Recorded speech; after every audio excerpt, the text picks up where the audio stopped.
Hi everybody. Thanks for joining back. For people who don't know me or who are joining the session for the first time, I'm Dr. Akshat Chadha. I'm a lifestyle consultant. What that means is that I bridge the gap between medicine and lifestyle so that I can give the best of both worlds to my patient. Okay. So the people who had joined last time and they know that they had some homework to do. Okay. So I'm going to get to that. But quickly, let me recap a little bit of what we did last time. So we try to understand what diabetes is. So quickly, we understand the pancreas produces insulin. Insulin is the key. Key to what? Key to the lock, which is there on every cell. What does the key do? The key opens up the locks to the cell. When the locks are open, whatever you eat is broken down into glucose. Glucose is utilized by the cells so that it doesn't flow through the blood. Okay. When there is a problem in the key or the lock, or they're not fitting in, or the key is not enough, that's when you develop diabetes. Okay. So this is like a very short gist of it. I hope you kind of understood this as a concept, because if you don't understand the problem, it's very difficult to find the solution. Okay. And if we are going to embark upon the journey of actually reversing diabetes, this is where we are going to start. Okay. We want to start, where did the problem start? Why did the problem start? Why did you actually develop diabetes? All right. So coming back to the homework. Okay. I hope most of you guys have done the homework. Okay, there were 5 questions that you need to you needed to answer for yourself first. Okay, I'm going to try and break it down. I'm going to give you some more questions and some more answers. Okay, hopefully, but just make sure you're having a pen and paper right now also with you, even if whether you've done the homework, not done the homework, that's okay. But at least make sure you take down the notes right now. Okay, because you might just get the answers that you're looking for in this session. Okay, so there are 5 questions. What we'll do is we'll take the first 3 questions together and then last 2 questions together. Okay. So first question is, how long have you had diabetes? Second question is, how long have you been on medications? Okay. Third question is, are these the numbers going up, the sugar numbers going up, going down? Are the medications going up, going down? Okay. So these are 3 questions which we are going to tackle in the first go. So essentially what I'm going to do is I'm going to try and wrap up me talking in about, let's say, maximum about 15-20 minutes, so that we can have some more questions that I can take and answer. I hope that works well with everybody. Okay. So the first question is, how long have you had diabetes? Okay. Now, purely on research and data. Okay. This is not to demotivate you. Okay. But purely on research and data, if you have had diabetes for less than 10 years, okay, then the chances of diabetes reversal is higher. I think that's common sense, right? I mean, if you have had it for a shorter period of time, you can reverse it a little faster. Okay. But suppose you've had it for 10 years, more than 10 years, that doesn't mean you don't try for it. You definitely try for it. Okay. The only thing is you have to try a little harder, a little smarter sometimes. Okay. Then if you have any comorbid conditions, you have cholesterol issues, you have blood pressure issues, you have kidney issues, clearly that's going to take a little longer. I think last time someone did have, diabetes for 30 years, they asked, and, it had started affecting the kidney. Can they reverse diabetes? First, what they need to do is first they need to manage it. Then we talk about reversal. Okay. Second question is, how long have you been on medications? Okay. So one is how long you've been on medication. Second is how many medications. Okay. Are they going up? Are they going down? Okay. Again, clearly stating that the shorter the duration of medicines, it's a better outcome. The lesser number of medications is again a better outcome. Okay. Now, what you need to quickly understand, I'm not going to get into nitty-gritties of medicines, but what you need to understand is there are about 6 types of drugs that are available. Okay. And there are about 3-4 types of insulin. Okay. In the types of drugs, okay, what we need to understand is that now we have a lot of medicines which are a combination drug. So you have maybe a combination of 1 or 2 or even 3 medicines in the same pill that you pop. Okay. So when you're talking about number of medication, it's not the number of pills that you pop, it's the number of drugs that you pop. Okay. So what are the content? Okay. So you must have heard of metformin, glimepiride, then you have gliptins, and so there are a lot of types of drugs which are available. Okay. So you need to go back. You want to look at your strip. Okay. You want to look at your strip. How many drugs are there in one pill? Okay. So first we want to work on the number of drugs. And the second is how many times in the day. So normally when we talk about diabetes reversal, you have to start with really small. Okay. You want to start reducing your medication. Sometimes you reduce the number of times. Sometimes you reduce the number of drugs. Then finally you go off medicine. Okay. But to reach this point, one thing which is very important and you have to accept is the medicine first. Okay. till you don't stabilize, till the medications don't stabilize for you, you can't do anything over and above that. Okay, if you keep fidgeting with medicines, you keep missing doses, and this is not only for you, even if your doctors, changing medicines very often, especially if you see your numbers are not too bad, in fact, they're coming down, hold on, just hold on, so don't fidget with medications. Very recently, I spoke to a very nice patient of mine, and he said, I'm not taking medications. Why? Or I'm taking it irregularly. Why? Because he was also on a combination medication of gliptin and metformin. He said, I'm scared of the side effects. Okay, my father was a diabetic. My father went into dialysis, and I'm scared that the medicine will disturb my kidney. Okay, so first you have to understand that there are a lot of exaggeration about the side effects of the medicines. Okay, there are a lot of myths also, but there is a lot of exaggeration. Okay, so when I spoke to him, I told him he's actually on a very good drug. Okay, he's on a good drug combination, and I insisted that he takes it, because the problem is, because he's not taking it, okay, his A1C shot up to about 8.5. Okay, the 8.5 A1C is what is going to get him into dialysis, not the medicine. Okay, you need to understand that you take the medicine in the right dosage for the right amount of time. Okay, when you need to change it, your doctor will tell you need to change it. Okay, but if you need to take it, you need to take it. Understand that the side effects are possible side effects. I'm not saying that there are no side effects. Okay, there are short-term side effects, more of gut issues, and there are long-term side effects. So they can happen, but is it happening for you is the question. I have another very good patient of mine. She absolutely dislikes medicines. Okay, she came with an A1C of 12. Okay, we had to put her on medications. That was also after 2-3 months of trying with lifestyle. It didn't come down. We had to put her on medication. We had to change that medication 3-4 times till we found a drug that suited her. Okay, we have to accept that our mind controls our body. Our mind can mimic side effects also. You've read about something, your friend told you about it, your relative told you about it, you start to mimic it. Okay, so please understand, it's not a very good idea to read or micro read everything. Okay, sometimes you have to trust what your doctor is doing. If you don't trust your doctor, change him. Okay, because that's not the doctor's fault. Okay, as per my understanding, at least a doctor should be putting the best foot forward for you. Okay, but if you feel it's not right, then you have to look for someone else. But not taking medication is not the right way to go about it. Okay, so stabilize your medicines.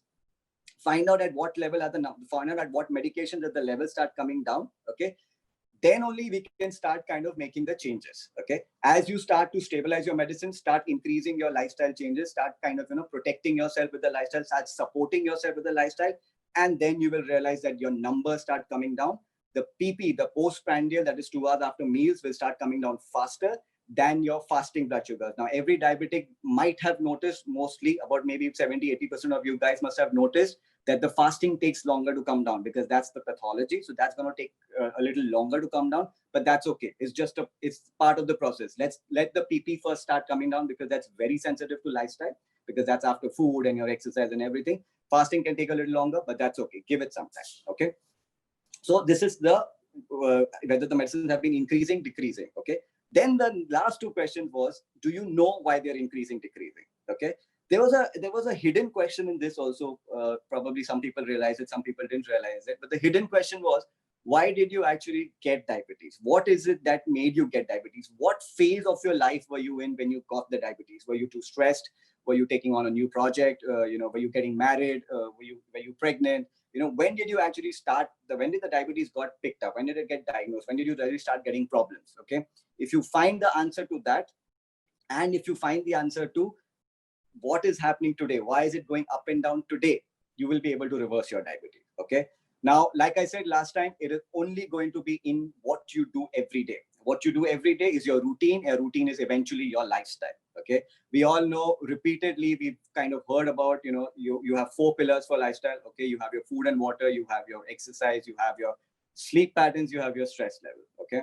Now, let me break this down really quickly for you. It's not that you don't know this, but let me see if we can, break it down a little bit deeper. Food patterns. It's not what you eat only. Okay. It is how you eat it and why do you eat what you eat. Okay. This is specifically for people who binge, who deprive themselves. Okay. Why do you do that when you know it's going to cause trouble to you? Okay. So that's very important. Things like, the sugar, the cakes, the pastries, the aerated drinks, it's not good for you. So why are you drinking? Okay. So that is the thing. What you eat now, people are more aware and more accepting of food as medicine, so the people are ready to make changes. Okay. but how you eat, okay, is still not mindful. Okay, are you chewing it enough? Because if your gut health is, I mean, you can't separate food from gut health, right? I mean, your gut health, you want to take down your diabetes, you want to repair your gut. Okay, if you're not absorbing well, you're not digesting what you're eating well, it's going to come back to the blood. The sugar is going to flow to the blood. Okay, so gut health definitely needs to be worked on. You want to work on gut health. You want to make sure you're eating right. Okay, so what are you chewing thoroughly enough? Are you eating mindfully? Are you eating too many meals? Okay, there's a concept of eating every hour, every 2 hours doesn't work. Okay, if you're not going to give rest to your pancreas, if you keep eating, your pancreas is going to have to produce insulin to utilize the sugars. So if that's going to happen too frequently, that's going to be a problem. Then there are a lot of fat diets. We've heard of a lot of fat diets, very low carb diets. You have keto diets, and there are 8-hour windows where you can eat anything. You have 1 hour and you eat anything that you want, but then after that, you're not supposed to eat anything at all. Please don't get into any of these. Okay, you're just headed for trouble. If not now, later you might see changes happening now. You can cut off all the carbohydrates, your sugars will come down. What later? Okay, so this is something that I'm very, very particular about. It needs to be sustainable. Understand what is the problem for you. It could just be like a late dinner. You're having dinner too late and you're sleeping on a full stomach. You don't do your post-meal walks. What is a post-meal walk? It's not exercise. You finish your meals. Okay, give yourself 30 minutes, lunch and dinner. 30 minutes. Wait for 30 minutes. Don't do it immediately. Wait for 30 minutes. Walk for just 10 minutes. Light walk in your pajamas for 10 minutes inside your house. You don't have to go out anywhere. This is going to get your PP sugars down. Okay. So this is a thing that you need to understand. Okay. There's a fat, you're reducing your carbohydrates, you're shooting your proteins, and you've forgotten about fats and fiber. Okay. If that is what you're doing, that's a problem again. Okay. Balanced diet. It can't get easier than that. It can't get as simple as that. It's 2 words: balanced diet. You want to eat everything in the right balance, in moderation. You want to have a dessert, like I said last time, go ahead and do it. Don't binge, don't deprive yourself, don't do it every day. Okay, understand, be mindful of what it is doing to your sugar. Okay, so that's the food part. Moving on to water part. Very underestimated. Water. I'm traveling, I'm too busy, I forget to drink water.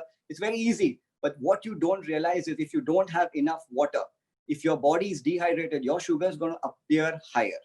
Okay, so you have to understand, if it's appearing higher, your doctor is going to give you more medication. Okay, so you want to figure out a way to have anywhere between 2 to 3 liters of water. Again, now the problem is also that, one section of people don't drink enough water, but one section of people have taken it to the heart to increase the water. So you have 4 liters, 5 liters, 6 liters of water, and they're not athletes. Okay, so they don't need that much water. Okay, so don't hydrate yourself either. You're headed for other trouble. Okay, you're going to cause a lot of blood dilution. You don't want that.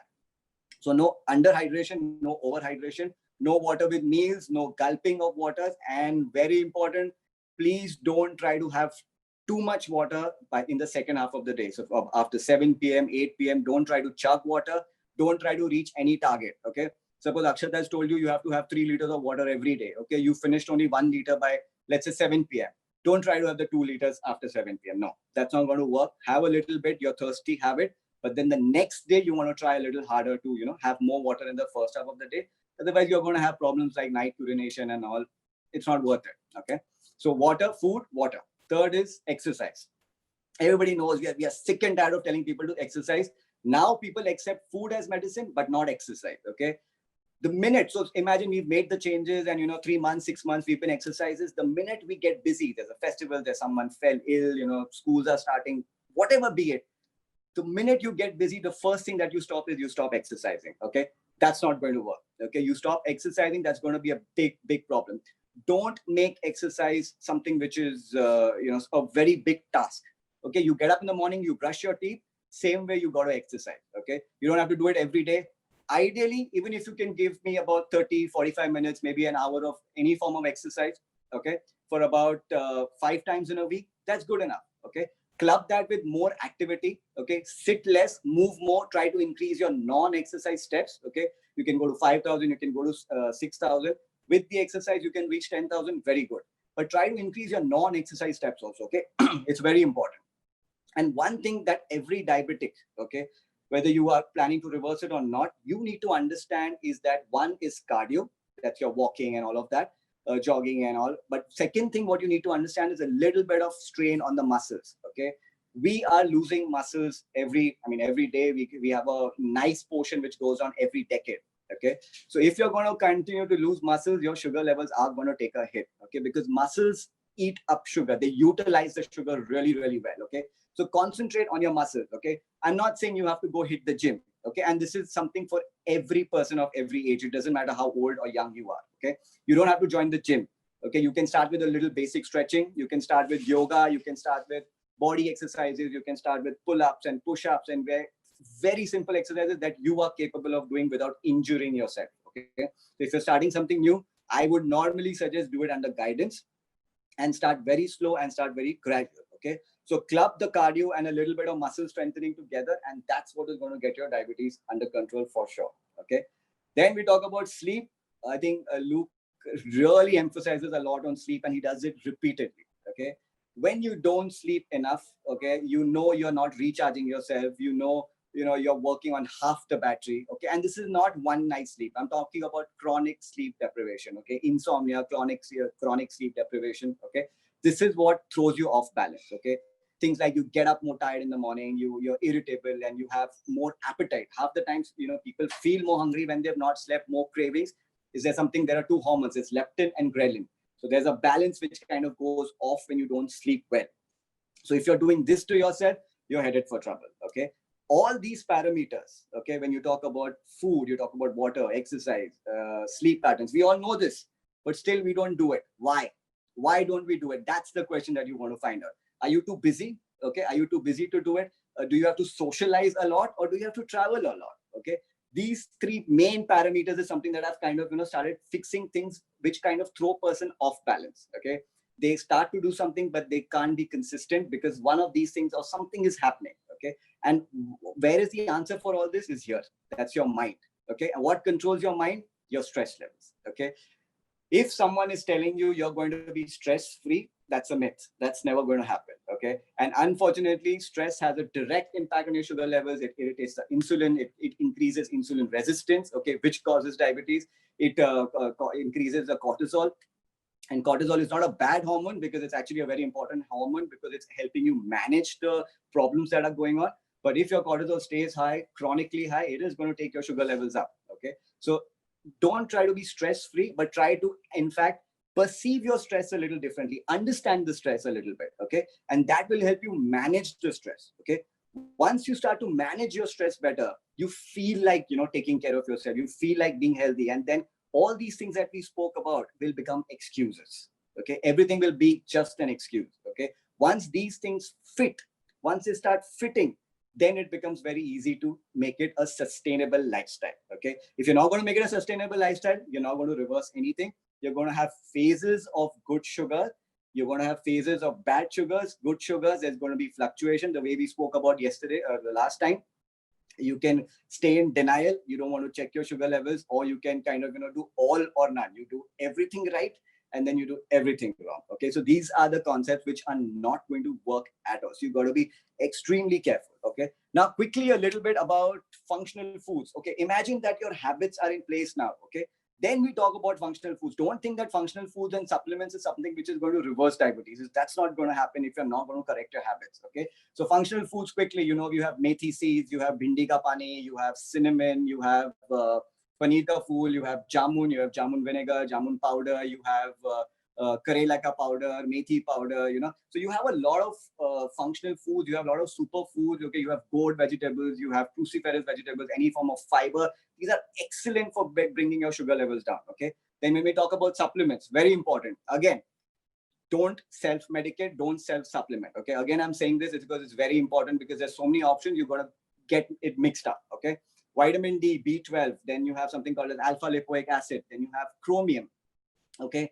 Then you have zinc, you have magnesium, you have selenium, okay? These are all trace minerals which you can get from food. You don't really need to take a tablet, except of course, when I talk about vitamin D, I always, encourage a supplement because that's not coming from food. But the rest of the things, you can get it. If you test yourself, you're low on B12, take it for a couple of months, meet your expert, take it for a couple of months, and then, work on your gut health and all, you are going to be okay, okay? So this is what is a really quick kind of a, structure that I've given you. I don't know if you were able to take points, but I've really tried to, micromanage it and tell you what could be going wrong. Okay. I hope you have some answers for yourself.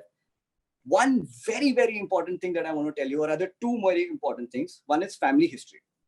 Okay. A lot of people get bogged down just because there's history of diabetes in the family. Okay. There is absolutely, again, no denying that as per data, as per research, okay, you are predisposed to getting diabetes. One parent has it, you get about 50-60% that you will get it. Two parents have it, it goes to about 70-80% also that you're going to get it. Okay. But what is missing is your lifestyle. Okay. What you have to understand is when you have a positive family history, you can say that you have a loaded gun. Okay. You have the loaded gun, but what is going to trigger it is your lifestyle. Okay. So you have to choose. You are the one who's choosing. You didn't choose your parents, but you are the one who's choosing whether you are going to get it or not. Are you going to trigger the diabetes or not is your choice. Okay. So if you're sitting there thinking that just because your parents had diabetes and you've got it or you're not got it, but you're going to get it and this is never going to get reversed, that's a choice that you're making. Okay. Understand and you'll be able to reverse it. Okay. Second most important thing, especially for older individuals. Okay. If they don't want to reverse diabetes. Okay. This is very important. If you don't want to reverse diabetes, please, as family members, don't force them. Okay. The reason I'm saying force is because I see it happening. Okay. They are absolutely happy with a couple of medications there. Of course, if you see they're misbehaving, the numbers are going up, the sugars are 250, 300, 400. You see the numbers going up, the medications going up, the insulin coming, and all these things are happening. Of course, you have to speak to them, but don't force them to reverse diabetes. Okay. Because what we worry with older individuals is one is the mind. They need to be happy. They need to be relaxed. They need to be peaceful. Okay. With whatever they're eating also.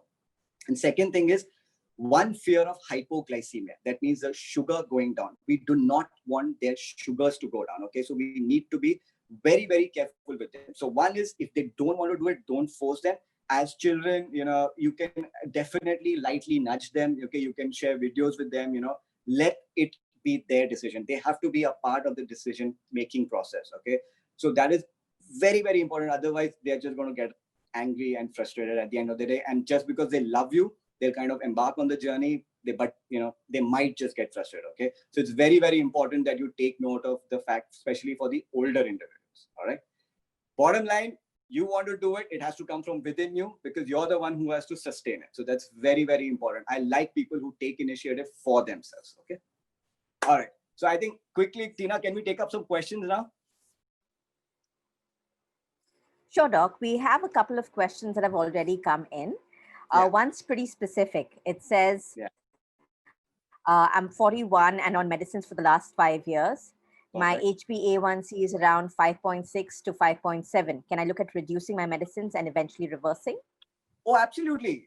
So like I said, 5.7 to 6.3 is where you're going into diabetes. So that's a pre-diabetic category. Okay. But once you're in the 5.6 category, that's actually pretty normal. Okay. So if your fasting blood sugars and your PP blood sugars are already coming, so fasting needs to come down below 100 and PP needs to come down under 140. If that's happening, please, this is the right time. Okay.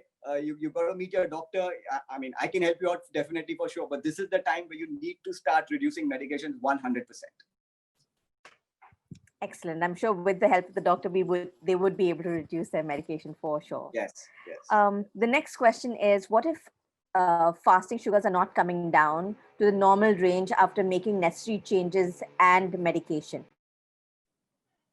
No. So see, you have to understand it takes time. Okay. But if you can do this consistently, it will come down. It's not that it will not come down. And we have to understand that even if it is around 110, okay, 110, maybe 120 also, it's not too bad. Okay. So you have to realize where you started and now how much has it come down. And fasting is a problem. Okay. Fasting is a problem. One thing that you can do is something called as a CGMS, continuous glucose monitoring system. It's a small patch.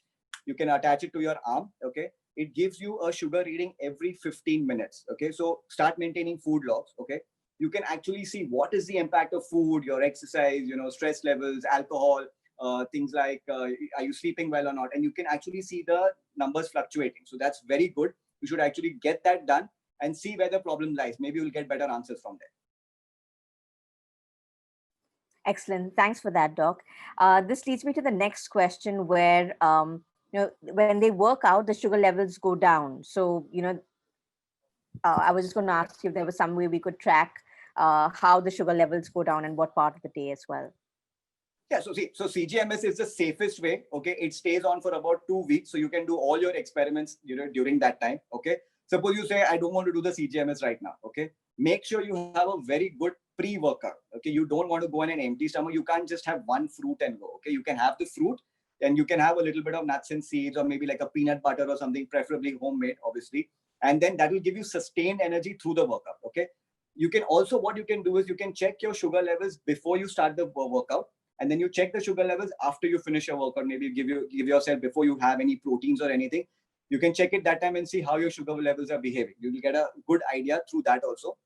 And the same you can do with your food also. When you're sitting for lunch, check your sugar levels, and 2 hours later, once your meals are done, you can check your sugar levels again, so you know exactly what that meal did for you. Okay, so that's the best way to kind of monitor your sugar levels without a CGMS. So you can use your glucometer or you can use a CGMS, that's your choice, but you have to be aware of these numbers. It's going to be very important if you're really serious about reversing it. Okay, before I jump on to the next question, the person who's talking about the fasting blood sugar not coming down, there's another concept of something called as rebound hyperglycemia. Okay, it means that if you have too strict a control, okay, if your sugar levels are actually very strictly controlled, especially during the night before you sleep, so what happened is, as you sleep, okay, the sugar levels stayed low, and then 3 a.m., 4 a.m., they're supposed to go up naturally. Okay, they're supposed to go up naturally. That's how the body gets prepared, and that is why the fasting comes a little higher. If you are very strictly controlled, there's a good chance that the increase is a little too much. The increase is a little too much, and that is why your fasting is coming on the higher side. So that's a rebound hyperglycemia also, which can happen. So you got to make sure if that's happening, then maybe having a couple of nuts or maybe a date or 2 dates before bedtime as a snack would actually help you. Try that. Yeah. Awesome. Thanks so much, Doc, for all these important pointers that you've shared with us. There are no more questions, but if you could quickly recap and tell us if we have any homework for this. Okay, so I think you know the homework. I think finding out what is it that is causing the diabetes to not go down, to go up, I think that is a one very important thing. And I promise you that it's going to be amongst these 4-5 things that we've discussed. It will not be beyond your day. It's not going to go beyond your day. Okay, I did miss out on things like smoking and alcohol and drug abuse and all. This is something which is going to kind of take you back every step. Okay, see, alcohol in moderation, I'm okay, but drugs and smoking, I've literally told people to change their doctors, if they don't stop that. Okay, because you can't stop the negative side effects of that. You take 3 steps ahead, you're going to go 5 steps behind if you don't stop these habits. Okay, so that's very important.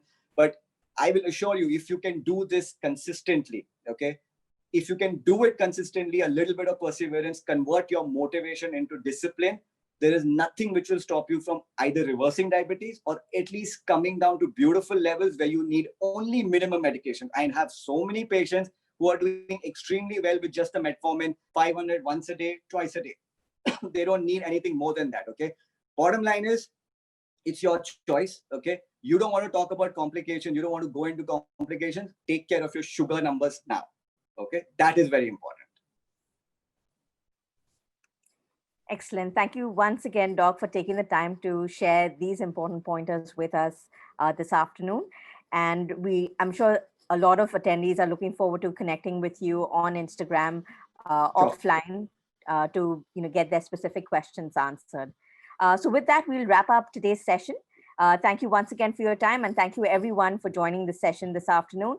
And we'll connect again next month for more important pointers on diabetes type 2. Thank you. Thank you, Tina. Thank you, guys. Bye-bye.